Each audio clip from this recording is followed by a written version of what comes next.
In this lesson, we're going to be looking at what inverse functions and inverse relations are. We're going to be talking about what the word inverse means, and we're going to be looking at a number of examples of how it works. So let's start talking about the word inverse.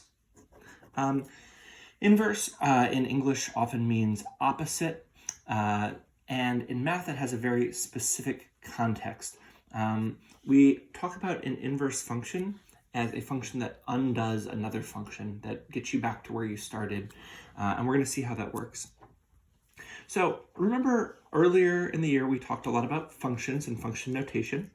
When we write this says f of x is how we write it, and for each input x, this is the input, it will tell us what the output y is, and functions can come as tables, as graphs, as equations, as points, as mappings. We can have a number of different ways of looking at functions. What an inverse function is, and the way we write it is f with this little exponent is what it looks like of -1 on top. But the way we read it is, this says f inverse of x. So when you see this f with a -1 on top of it, this says f inverse of x. And it's related to f of x.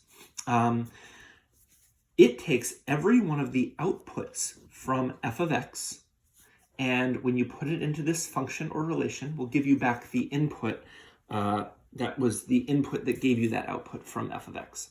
So for instance, if 1 goes into f of x and gives you 3, when you put in 1, the output is 3. Then when you put in 3, it will get you back to 1. One thing that's true about inverses is that they are inverses of each other.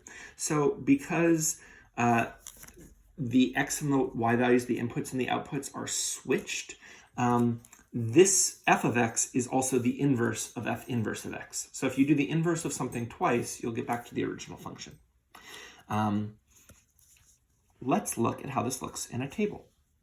So here's an example of a function, f of x, and I see when I have an input of 1, the output is 8. When I have an input of 2, the output is 3. When I have an input of 4, the output is 4. And when I have an input of 5, the output is -1. The inverse function will take each one of these outputs and give me back the original input. And this is very easy to make. One thing we can do to make it is we can use a trick where we switch the x and y values. And so I know when I have an input of 1, it gives me an output of 8. So in the inverse function, when I have an input of 8, it needs to get me back to the original value, which was 1. It undoes it. When I have an input of 2, it gives me an output of 3 in the original function. So when I have an input of 3, it needs to get me back to 2. And this can be done very quickly by just taking all the x and the y values and switching them. So 4 switches, and -1, 5 switches. I want to show you one additional thing. You'll notice that 1 point stayed the same. If the input and the output are the same, if y is equal to x, then in the inverse function, the y will still equal x, because when you switch it, it doesn't do anything. So that's an important thing to note, and we'll see how that looks on a graph in a second. One other thing to note is if I put an additional point, 7, 3, when I switch this, I get 3, 7, and this is no longer, I don't really want to write this as an inverse function, and the reason it's not a function is because even though the original f of x was a function, for each input it gives me exactly 1 output, I now have the same input with 2 different outputs. And so oftentimes when we're dealing with inverses, we run into problems where the inverse is no longer a function. For the same input, we get 2 different outputs, and we'll see how that looks in a graph in just a second as well. All right, when we look at a graph, this is also a list of inputs and outputs, and we can do the exact same thing. We can find the inverse function by taking each input and output pair. This is -3, 2, so -3, 2, and I'm going to go ahead and switch the inputs and the outputs. So this says when I put in -3, I get out 2. So in the inverse function, when I put in 2, when the input is 2, when the x value is 2, I need to get out negative 3. And so I end up with this inverse value of 2, negative 3. I can do that for each one of these points. So this was negative 2, 3. And so when I switch negative 2, 3, it will become 3, negative 2. So this is negative 2, 3. And here we'll get 3, negative 2. This is negative 1, 2. So we'll get 2, negative 1. This point is 0, 3. So the output, when I switch it, will become 3, 0. Hopefully we can see how the x and the y values are switching. This point is 1, negative 2. And so 1, negative 2, when I switch the inputs and the outputs, will become negative 2, 1. And lastly, we've got 1, 2, 3, 4, negative 3. And so negative 3, 4. Okay. So one thing we might notice is that even though the input was a function, this inverse is not a function because for the same x value, we get 2 different y values. And so just like before, we have to worry about that. I'm going to go ahead and put these points on the same graph because there's an interesting geometric pattern. So let's see, negative 3, 2 was 2, negative 3. We had 3, negative 2, 2, negative 1, and 3, 0. And we have negative 2, 1, and negative 3, 4. And the geometric pattern we might notice is that we see there's a bunch of points here and a bunch of points here. I'm going to draw in the line y equals x.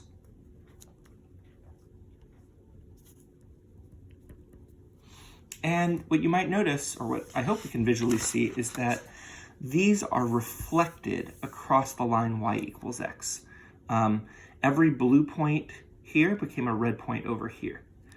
Every blue point here became a red point over here. They're reflected across the line y equals x. And remember earlier we said if we had a point that was the same x and y, if I had a point 3, 3, when I switch the x and the y value, it will also be 3, 3, and that point will be on the line y equals x and won't change spots. So any points that have the same x and y values will be reflected in this way. One other thing I want to note is that if we had a connected line, we could connect the outputs, but we have to be very careful to connect them in the same order. So this point, I'm going to call it point A, and the out point line was A inverse. I'm going to call this point point B, and this output was B inverse. This was C, and this is C inverse. And when I connect, I need to connect them in the same order they were before. Let's see, where does D inverse go? Over to here and here. And we can see that it makes this nice, like, reflected symmetrical shape across the x-axis, across the line y equals x. So inverses will always be reflected across y equals x. So that's a nice geometric relationship. We can do this even with individual points. If we have a function that we know has a point at 1, 5, then the inverse function will have a point at 5, 1. This is all we know about the inverse function, is that there's at least one point that will get us back to the original input if we put in the original output. So we'll do that with points. Let's put this all together. Let's take a function with a function rule, f of x equals x plus 3. So when x is 1, this function rule says f of 1 is 1 plus 3, which is 4. So when x is 1, when the input is 1, the output is 4. When the input is 2, f of 2 is 2 plus 3. f of 3 is 3 plus 3. f of 4 is 4 plus 3. f of 5 is 5 plus 3. And we end up with this nice pattern, and here are these points graphed. If I want to make the inverse function, I can, of course, switch the x and y values. This will be f inverse of x. And so I'm just going to go ahead and switch the x and the y values. 4, 1, 5, 2. These are coming from this table. 6, 3, 7, 4, 8, 5. And on a graph, I'm going to go ahead and put this in the same graph in red. The point 4, 1, 5, 2, 6, 3, 7, 4, and 8, 5. This is 8, 5. And we'll notice that they are reflected across the line y equals x, as we would expect. The line y equals x. Now, we'll notice that this is a linear function as well. And it turns out that the inverse of linear functions is always linear. So if f of x is linear, the inverse function is also going to be linear. And that's because if you take a straight line and you reflect it across a line, you will end up with a line as well. In fact, we can find the equation of this. This is a linear function that has a y-intercept at 0, -3, and it has a slope of 1, goes up by 1 for every 1 the x goes over. And so f inverse of x we can write as x minus 3. And let's go back to what the word inverse means. Inverse, of course, means it undoes the function. And this function says for every input you add 3. This function, the inverse function, says for every input you subtract 3. And hopefully we can see how that would get you back to where you started. If you add 3 to all the inputs and then you subtract 3 from all the inputs, that will get you back to where you started. So we add 3 and then we subtract 3 and that undoes it.